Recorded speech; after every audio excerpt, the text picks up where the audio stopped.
Hello, how you doing? Look, we're going to make this little dipping sauce today. You're going to be glad that you're here because this is absolutely delicious. It's really simple to make.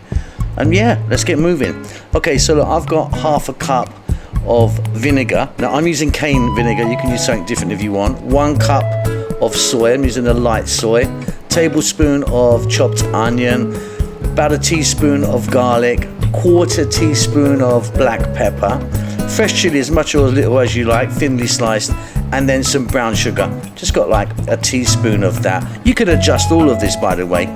All we're gonna do is we're gonna get this in a bowl and we're gonna give it a mix, and it's done. It's so easy. It's super delicious. Like I say, a beautiful dipping sauce. You get some kind of tempura or some kind of, fried chicken or something. Dip that in there. It is absolutely wonderful. Very simple. Hope you enjoyed that. Keep safe, keep well. I'll see you soon. Lots of love.